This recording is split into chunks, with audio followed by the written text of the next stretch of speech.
10 things only manga readers know about Hantengu. Demon Slayer finally introduced the Upper Moon 4. Hantengu in the anime. We saw many of his moves and abilities that have created a hell of a lot of questions in our minds. Today in this video, we'll tell you some crazy things about Hantengu. Like, he uses multiple weapons, each having amazing abilities, and his Blood Demon art clones have very different powers and nature. So let's get started. Number 10. His stealth is unmatched by demons. He quickly infiltrated the Swordsmith village, despite it being one of the Demon Slayer Corpse's most essential bases, and is heavily guarded without any Demon Slayer noticing. He snuck into Muichiro and Tanjiro's room without both of them sensing him, despite Muichiro being able to feel demons from extreme distances, and Tanjiro having a sharp sense of smell that can easily pick up the foul scent of the demon's ooze. Only after he got close to attacking them did they realize he was an upper-ranked demon.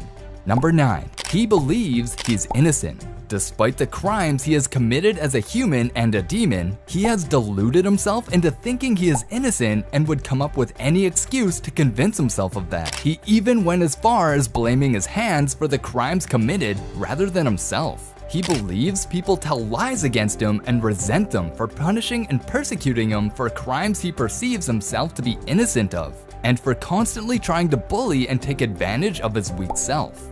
Number 8. He does not remember what his real name is. Due to the numerous crimes he committed as a human, he was on the run, moving from one village to another, and constantly tried to hide his true identity from everyone who asked. This included his real name, age, and background. He has had so many identities through the years that he does not seem to remember his real name, age, and background. He has lived so many different lives. The only constants were his murderous and narcissistic tendencies, which dictated his decisions.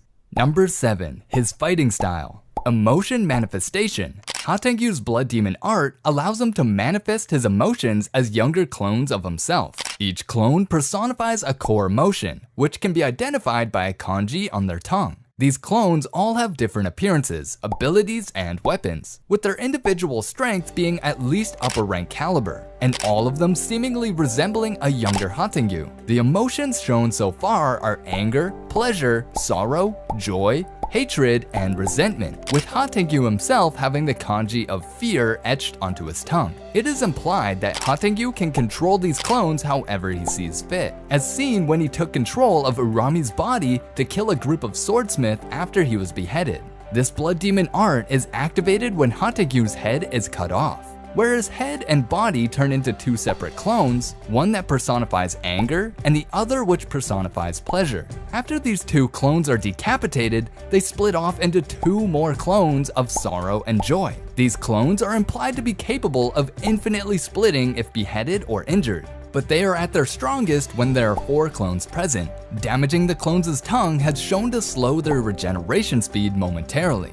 If need be, Sekido, the personification of Hantengu's anger, can absorb the 3 other clones present to form a younger, stronger clone, Zohanketen, who is able to use all of the 4 clones' Blood Demon arts along with his own. Man, oh man, I can't even imagine how cool it will look. Number 6. He lies. A lot. Because he lived his life on the run and his narcissistic tendencies made him think he could do no wrong, he has had to lead a life of lies. As stated earlier, he has had multiple identities over the years, causing him to lie to everyone he meets. He has also tried to lie his way out of a death sentence when he was caught and charged with multiple crimes. But after being threatened by the possibility of his arms being cut off, his objections were silenced. But according to him, he has never told a lie. Number 5. He has married and had children several times. He had married and had children several times. Though they did not last, whenever he is accused of dishonesty or committing crimes, he would feel betrayed and mistreated, and would kill his wives and children in anger. He continued the trend of marrying, having children, and killing them till he was captured and sentenced to death for his numerous crimes. While he was imprisoned, Muzan appeared to him and offered to help him, and turned him into a demon. After becoming a demon, he escapes and pledges his life to the service of Muzan.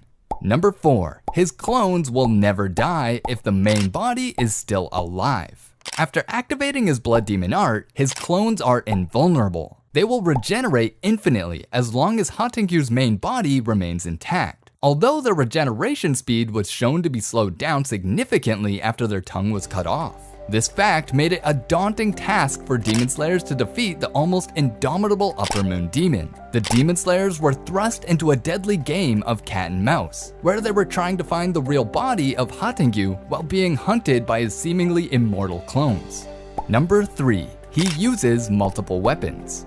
Hantengu, like all other demons, can manipulate his body to an extent, and like all other Upper 12 Moon demons, employ weapons made out of his body parts. Because he has clones with different abilities and personalities, some of them use various weapons and have mastery over them. Sekido, the manifestation of his anger, uses a Kakara staff. Karaku, the manifestation of his relaxation, uses an Uchiwa fan, and Aizatsu, the manifestation of his sorrow, uses a Jumonji staff. Number 2. His clones have different abilities. His clones all have blood demon arts unique to them, and the clones that possess weapons use them to greatly enhance their arts. Sekido can use his Kakara staff to generate lightning over a vast area and can paralyze opponents. Karaku can generate powerful gusts of wind using his Uchiwa fan, strong enough to blow apart buildings and deal huge damage to its surroundings. Aizetsu can use his spear to send thrusting attacks through the air over long distances. Urogi can generate powerful screams strong enough to make Tanjiro bleed from his orifices. Zahokaten can manipulate wood by tapping one of the drums on his back. He mainly uses it to make wooden dragons. When in combination with the other clones, his dragons can use the powers of the other clones. Our last one has a big spoiler, so if you want, you can leave it here. Number 1. He was killed by Kamado Tanjiro. After searching endlessly for his main body under the pressure of death by his clones, the 4 primary clones joined together to bring forth a new form. After Tanjiro beheads him using the Hinokami Kagura, it still turns out that this was not his actual body because Zahokaten's headless body was still on the run. With the rising sun, Tanjiro pursues the body and finally locates it, unknowingly using the power of the Demon Slayer mark called the Transparent World to visualize the inner workings of Hantengu's body, allowing him to discover the location of his real body inside his heart, and slashes it. Hantengu is still fine, but the upcoming demon in the anime is Doma, the Upper Moon 2. And if you don't know these facts about this man, you are missing something big.